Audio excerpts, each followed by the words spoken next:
গোবিন্দ কাকা, পুরো ঝুড়িটাই আমার চাই। দাম যা চান তাই দেব।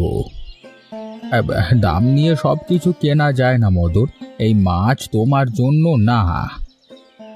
কাকা, আপনি তো রোজই এমন করেন, একটু বুঝিয়ে বলবেন কি কেন এই মাছটা বিক্রি করেন না?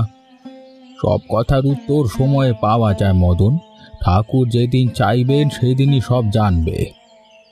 আচ্ছা কাকা, তাহলে অপেক্ষাই করি, কিন্তু মনে রাখবেন আমার প্রস্তাবটা সব সময় খোলা থাকবে।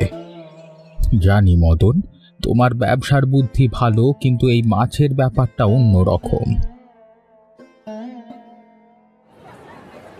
গোবিন্দ কাকা আজকাল বড্ড অদ্ভুত আচরণ করছে, তাই না? আরে 30 বছর ধরে একটা মাছ কাউকে বিক্রি করেন না।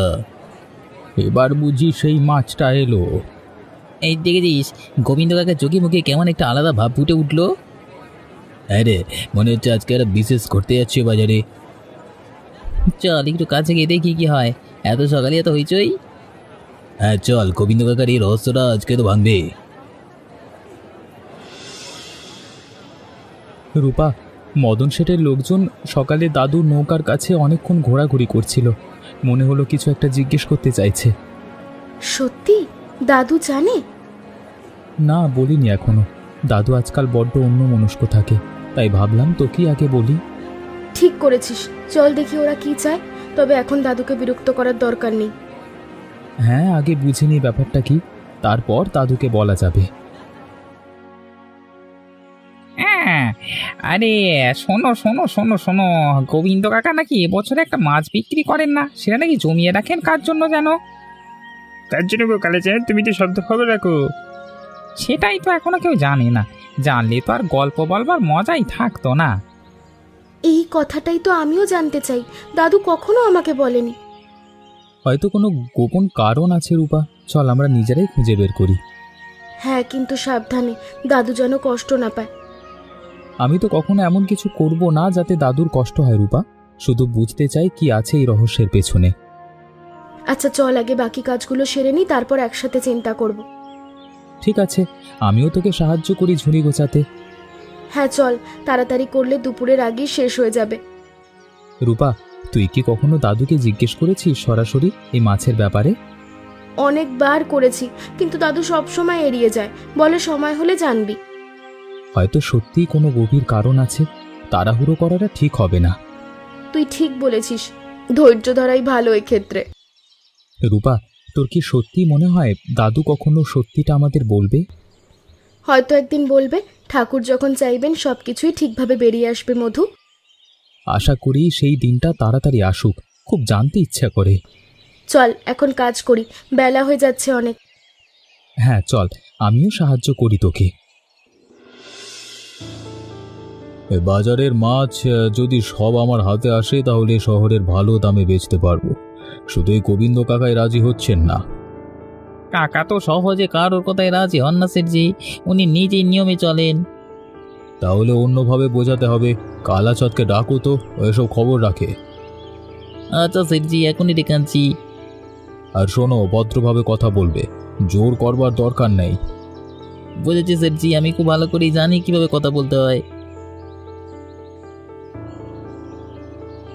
কালাচাঁদ দাদা, সেটজি জানতে চান গোবিন্দ কাকা কোন যুক্তিতে মাছ বাছাই করেন, যদি বলতে পারো তো একটা ভালো পুরস্কার পাবে। হ্যাঁ, আমি তো ঠিক জানি না রে ভাই, শুধু শুনেছি গল্পের মতো করে। যা জানো তাই বলো, সেটজি খুশি হবেন। আচ্ছা দেখি কি বলা যায়, তবে সত্যিটা আমি জানি না পুরোপুরি। হ্যাঁ কে যা জানো তাই বলো, সেটজি অপেক্ষা করছেন। আচ্ছা যাও, আমি চিন্তা করে দেখি কিভাবে বলা যায় ব্যাপারটা।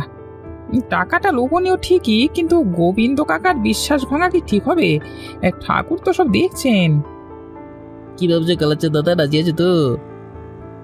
দেখি ভাই, আগে নিজে একটু ভেবে নিই, তারপর জানাবো। আচ্ছা বেশি দেরি করো না কিন্তু, সেটজি তারা দিচ্ছেন। বুঝেছি, কালকের মধ্যেই জানিয়ে দেব একটা উত্তর।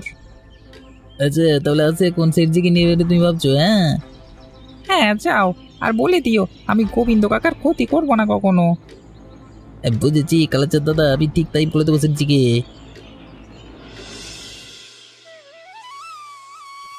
একটু মাছের ঝোল পেলেই ভাবলু হয়তো শক্তি পাবে। ঠাকুর একটু মুখ তুলে চাও, সোনা বাবা, একটু সহ্য কর, মা কিছু একটা ব্যবস্থা করবে। স্বামী মারা যাবার পর থেকে সবকিছু যেন কঠিন হয়ে গেছে, কারোর কাছে হাত পাততে বড় লজ্জা লাগে আমার। ওরা নিশ্চয়ই কিছু একটা পরিকল্পনা করছে বাজারটা নিয়ে। হ্যাঁ, কিন্তু আমাদের এখন দাদুর ব্যাপারটা তো ভাবতে হবে, দুটোই যেন জড়িয়ে যাচ্ছে। রূপা, ওরা তো শুধু কালাচাঁদ কাকার সাথে কথা বলছে, তেমন কিছু ভয়ের না মনে হচ্ছে। তবু একটু সাবধানে থাকা ভালো। মদন শেঠ সবসময় নিজের লাভের কথাই ভাবেন। হ্যাঁ, কিন্তু উনি খারাপ মানুষ না রে, শুধু একটু বেশি ব্যবসায়ী মনোভাব। সেটাই তো, চল এখন সরে যাই, বেশিক্ষণ এখানে থাকা ঠিক হবে না। রূপা, চল উমা মাসির কাছে গিয়ে একটু দেখি, উনি তো এখনো ওখানেই বসে আছেন মনে হয়। বাবলুর জন্য আমারও মনটা খারাপ লাগছে। চিন্তা করিস না রূপা, দেখবি সব ঠিক হয়ে যাবে শীঘ্রই। ওপরওয়ালা মুখ তুলে নিশ্চয়ই চাইবেন। আশা করি যেন তাই হয়। চল এবার তাড়াতাড়ি যাই। দাদু, এই বাক্সে কি? আরে তোর দিদা সরলা প্রতি বছর বর্ষার প্রথম বড় মাছটা এমন একজনকে দিত যে সত্যি করে ভালোবাসার ভালো মনের মানুষ। সে বলতো টাকা দিয়ে মাছ কেনা যায়, মন কেনা যায় না। আর ছবির এই ছেলেটাকে? ও অনেক দূর চলে গেছে রূপা, অনেক বছর হলো। দাদু, তুমি কি এখনো তার জন্য অপেক্ষা করো? হয়তো করি রে, পুরনো অভ্যেস সহজে যায় না। দিদার এই ঐতিহ্যটা তুমি এখনো রেখে দিয়েছো কেন? কারণ এইটা তো তোর দিদা দেখানো সবচেয়ে বড় শিক্ষে, ভালো মনের মানুষ খুঁজে বের করাটা। দাদু, দিদা কেমন মানুষ ছিলেন বলো না? অসম্ভব ভালো মনের মানুষ ছিল, সবাইকে নিজের সন্তানের মতো দেখতো। আমারও ইচ্ছে করে দিদাকে দেখতে, ছবিতেই শুধু দেখেছি। তুই তার অনেক গুণই পেয়েছিস রে মা, সে একই দয়ালু মন। দাদু, আমার খুব ইচ্ছে করে এই ঐতিহ্যটা একদিন নিজেই চালিয়ে নিতে। তুই তো ইতিমধ্যেই শুরু করে দিয়েছিস মা, তোর মনের যত্নই তো তার প্রমাণ। ধন্যবাদ দাদু, তোমার মতো মানুষ হতে চাই আমি। তুই তো এমনিতে আমার চেয়ে অনেক বেশি বুদ্ধিমতী মা, শুধু বয়সটাই কম। দাদু, তুমি সবসময় এমন মিষ্টি কথা বলো কেন? কারণ তুই আমার চোখের মণি, সত্যি কথাই বলি সব সময়। ভালোবাসি তোমাকে দাদু, অনেক। আমিও ভালোবাসি রে মা, তুই আমার জীবনের সবচেয়ে বড় আশীর্বাদ। চলো এখন ঘুমাই দাদু, কাল আবার অনেক কাজ আছে। যা মা, আমিও একটু পরে যাচ্ছি, একটু ওপরওয়ালার সামনে বসে থাকি আজকে। কাকা, এত বড় মাছ তো আমি 10 বছরে দেখিনি গো। আরে এই মাছটাই তো আমি অপেক্ষা করেছিলাম হারু। বুঝলাম না কাকা, এই মাছের সাথে কি এমন সম্পর্ক তোমার? সময় হলে সব জানবে হারু, এখন শুধু সাবধানে নৌকায় তোলো ওকে। আচ্ছা কাকা, তুমি যা বলবে তাই করব। তুমি তো এই নদীর সবচেয়ে অভিজ্ঞ মানুষ। ধন্যবাদ হারু, তোমার সাহায্য ছাড়াই মাছ তো তোলাই কঠিন। গোবিন্দ কাকা, এই মাছের যা দাম চান দেব, এমনকি দ্বিগুণ দেব। এই মাছ বিক্রির জন্য না মদন, এই বছরও ঠিক লোকটাকে খুঁজে বের করতে হবে।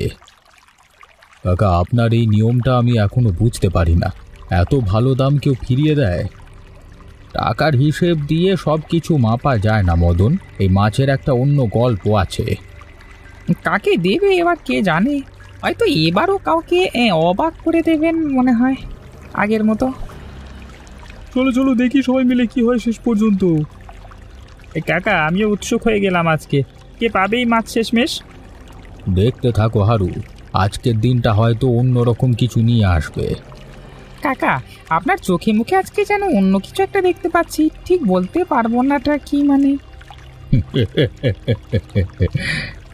কাকা, আমি এখন নৌকা ঘাটে বেঁধে রাখি, তুমি বিশ্রাম নাও একটু। হ্যাঁ ঠিক আছে হারু, তোমাকে ধন্যবাদ আজকে সাহায্যের জন্য।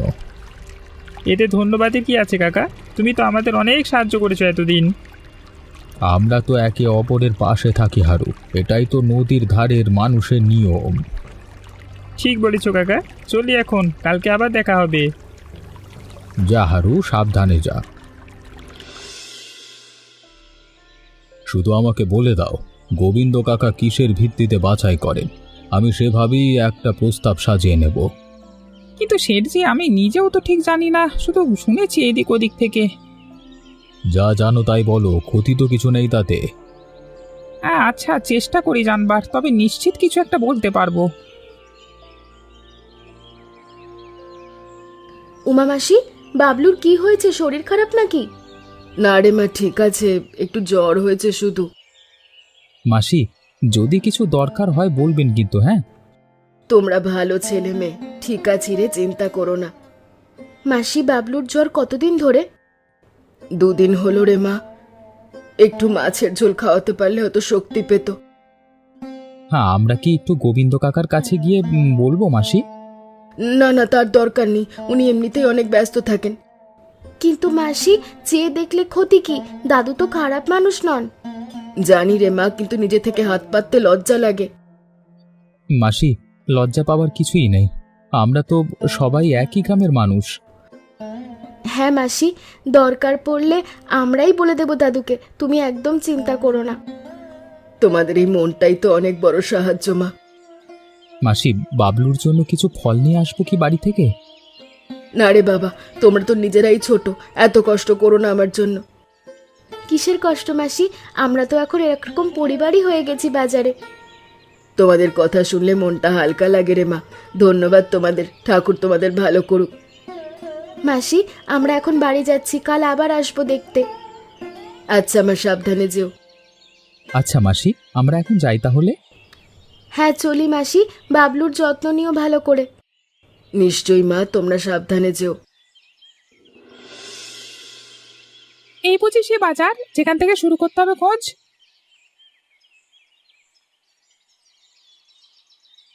দাদা, এখানে গোবিন্দ নামে কোনো জেলে থাকেন? কেন গো, চেনো নাকি তাকে? ঠিক চিনি না, একটা কাজে এসছি। কি কাজ শুনি? এই বাজারে অচেনা মানুষ কম আসে তো। পারবো দাদা, একটা বস্তু দিয়ে লম্বা যাত্রা করে এসছি।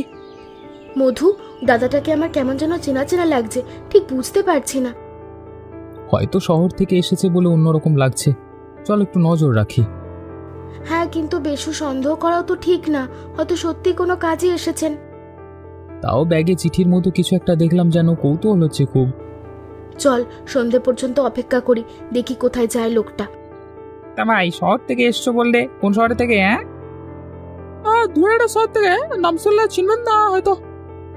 আচ্ছা, তা যাই হোক, গোবিন্দ কাকা তো এখন পুকুর পাড়ি আছেন, চাইলে গিয়ে দেখা করতে পারো। এখনই না, একটু সময় নিয়ে যাবো, আগে একটু গুছিয়ে নিয়ে নিয়ে যায়। ঠিক আছে ভাই, তোমার যা ইচ্ছে করো, তারা নেই কোনো। কিভাবে শুরু করো কথাটা? এত বছর পর কি বলবো কাকে? সাহস দাও ঠাকুর, আজ রাতেই ঠিক করবো কিভাবে সবকিছু বলবো কাকে। হ্যাঁ, আপনি আমার দাদুকে খুঁজছেন কেন? তোমার দাদু গোবিন্দ কাকা? আমি ঠিক এখনই বলতে পারবো না, সময় হবে বলবো। কিন্তু আপনার চিঠিতে কি লেখা, তার সাথে দাদুর কি সম্পর্ক আছে? সম্পর্ক আছে, কিন্তু এখনই বলবো ঠিক হবে না, মানে একটু সময় দাও। আচ্ছা তাহলে অপেক্ষা করছি, বেশি দেরি করো না। আচ্ছা, আপনি অন্তত একটু বলুন, দাদুর কোনো ক্ষতি হবে না তো এতে? না না, একদম না, বরং ভালো খবরই আছে বলতে পারো। তাহলে ঠিক আছে, আমরা অপেক্ষা করব। ধন্যবাদ তোমাদের বোঝার জন্য, খুব শীঘ্রই সব পরিষ্কার হয়ে যাবে। রূপা, তুই বললি না লোকটাকে চেনা চেনা লাগছে, এখন কি মনে হচ্ছে? জানি না রে মধু, কিন্তু মনে হচ্ছে এই মানুষটা আমাদের পরিবারের সাথে জড়িত। চল দাদুকে কিছু না বলে অপেক্ষা করি, রাজুদা নিজেই যখন সময় হলে বলবেন বলেছেন। হ্যাঁ তাই হবে, তবে আমার মনটা কেমন যেন অস্থির লাগছে। চিন্তা করিস না রূপা, ভালো খবর হবে মনে হচ্ছে আমার। আশা করি তাই যেন হয় মধু, চল এখন বাড়ি ফিরি। হ্যাঁ চল, রাত হয়ে যাচ্ছে, দাদু চিন্তা করবেন, চল চল। হ্যাঁ ঠিক বলেছিস, তাড়াতাড়ি হাঁটি চল। সোনা বাবা, একটু ভালো লাগছে? মা তো কাছেই আছে, কাল সকালে যাই হোক লজ্জা ভুলে একবার সাহায্য চাইতেই হবে। কাকা, আরেকবার অনুরোধ করছি, নাম বলুন কাকে দেবেন, আমি সাহায্য করতে পারি হয়তো। এই সিদ্ধান্ত আমার আর সরলার মদন, এতে কারোর সাহায্য দরকার নেই। ঠিক আছে কাকা, আপনার ইচ্ছা, আমি আর জোর করবো না। বুঝলে ভালো মদন, ভালো থেকো, এখন রাত হয়েছে অনেক। কাকা একটা কথা বলি, আপনার এই সততা দেখে মাঝে মাঝে নিজের ব্যবসার হিসেবগুলো অন্যরকম হয়ে যায়। হ্যাঁ, তাহলে তো ভালোই মদন, মানুষ বদলাতে দেরি হয় না কখনো। কাকা, উমার ছেলের অসুখের কথা শুনেছি, ওষুধের জন্য যদি কিছু সাহায্য লাগে বলবেন। এই প্রথম তোমার মুখে অন্য কারোর কথা শুনলাম মদন, ভালো লাগলো শুনে। সবসময় তো নিজের লাভের কথাই ভেবেছি কাকা, আজকে একটু অন্যরকম মনে হচ্ছে। এই অনুভূতিটাই তো সবচেয়ে বড় সম্পদ মদন, টাকার চেয়েও দামি। ঠিক বলেছেন কাকা, আজকে রাতটা অনেক কিছু ভাবার আছে আমার। আর যাও, এখন বাড়ি ফিরে যাও, কালকে একটা নতুন দিন শুরু হবে। আচ্ছা কাকা, ভালো থাকবেন। তুমিও ভালো থেকো মদন, সাবধানে বাড়ি যাও।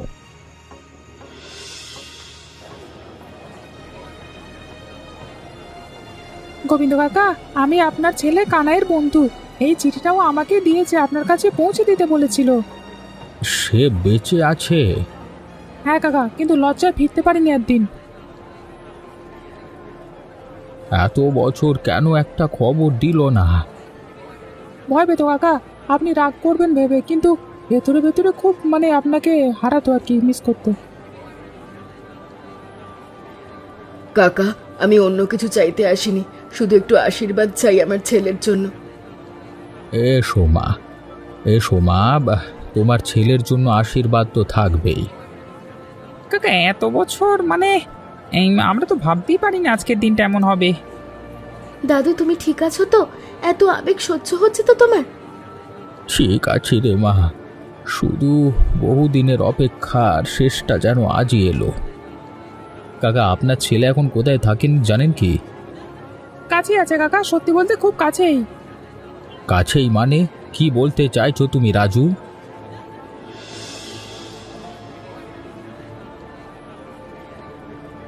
কাকা, সত্যিটা হলো, কানাই এতদিন নদীর ওপারের গ্রামেই ছিল। প্রতি বছর এ সময় লুকিয়ে এসে দূর থেকে আপনাকে এই বাজারে দেখে যেত। আজকেও নিজেই বললো আর লুকিয়ে থাকবে না। ও এতদিন এত কাছে ছিল আর আমি জানতেই পারিনি। দাদু, তাহলে ওই যে তুমি প্রতি বছর বলতে বাতাসে অন্যরকম গন্ধ পাও? হ্যাঁ রে মা, এবার বুঝলাম কেন প্রতি বছর মনটা কেমন করতো।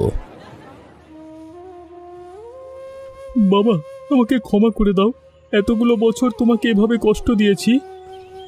বোকা ছেলে, ক্ষমা চাইতে হবে কেন? বাবার কাছে ফিরে আসতে কখনো ক্ষমা লাগে না রে। বাবা, সেদিন রাগ করে বাড়ি ছেড়ে গেছিলাম, তারপর লজ্জায় আর মুখ দেখাতে পারিনি, কিন্তু প্রতি বছর এসে দূর থেকে তোমাকে দেখে যেতাম, তোমার সেই মাছ বিলি করবার দৃশ্যটা দেখতাম। জানিস, প্রতি বছর এই বড় মাছটা আমি এমন একজনকে দিতাম তার সবচেয়ে বেশি প্রয়োজন। তোর মা বলতেন ভালোবাসা দিয়ে যদি হারানো মানুষটাকে ফিরিয়ে আনা যেত। মায়ের কথা আজকে মনে পড়ে বাবা, তার হাতের রান্নার গন্ধটাও যেন এখনো নাকে লেগে আছে। তোর মা যদি আজকে থাকতো এই দিনটা দেখে সবচেয়ে বেশি খুশি হতেন রে বাবা। কাকু, আপনি তাহলে আমার সে না দেখা কাকু? তুই নিশ্চয়ই রূপা, এত বড় হয়ে গেছিস, আমি দূর থেকে তোকে ছোটবেলায় দেখেছিলাম। কাকু, তুমি এবার থেকে আর কোথাও যাবে না তো? না রে মা, আর কোথাও যাব না, এবার থেকে বাবার পাশেই থাকবো। আজকের দিনটাই বাজারের ইতিহাসে সবচেয়ে সুন্দর দিন হয়ে থাকবে। কাকা, আজকের এই দৃশ্য দেখে আমারও চোখ খুলে গেল। এতদিন শুধু ব্যবসার হিসেব করেছি, আজকে বুঝলাম আসল সম্পদ কি। মানুষ বদলাতে জানলেই তো সব সম্ভব মদন। কাকা, উমার ছেলের চিকিৎসার সব খরচ আজকে থেকে আমি বহন করব, আর এই বাজারের প্রতিটা গরিব মানুষের পাশেও থাকব। শেঠজি, এত বড় দয়া! এটা দয়া না মাসি, এটা আমার কর্তব্য। আজকে গোবিন্দ কাকা আমাকে সেটাই শেখালেন। এই মাছ আজকে থেকে শুধু একজনের না, পুরো বাজারের সবার জন্য। এবার থেকে প্রতি বছর এই বড় মাছটা আমরা সবাই মিলে ভাগ করে খাবো উৎসবের মতো। সরলা সব সময় বলতো, সত্যিকারের ভালোবাসা কখনো হারিয়ে যায় না, শুধু ফিরে আসবার অপেক্ষায় থাকে। আজকে সেই কথাটাই সত্যি হলো। বাবা, আজকে থেকে প্রতিদিন সকালে তোমার সাথে জাল ফেলতে যাব, যেমন ছোটবেলায় যেতাম। সেই দিনটার জন্যই তো এতগুলো বছর অপেক্ষা করেছিলাম রে বাবা। হ্যাঁ রে, আজকে বুঝলাম এই বাজারটা সত্যি একটা বড় পরিবার। কাকা, আমার কাজ শেষ হলো আজকে। কানাইদাকে বাবার কাছে ফিরিয়ে আনতে পেরে সত্যিই খুশি। তুমি শুধু কাজ করনি রাজু, তুমি পরিবারটাকে আবার জোড়া লাগিয়ে দিয়েছো। তুমিও আজকে থেকে আমাদের পরিবারেরই একজন। বাবলুর জ্বরও আজ কমে গেছে কাকা, মনে হচ্ছে আজকের এই খুশির ছোঁয়াতেই ও সেরে উঠল।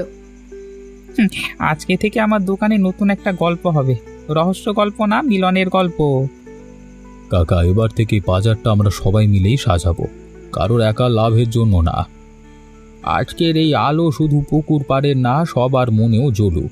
ভালোবাসার বিশ্বাসই তো জীবনের আসল সম্পদ।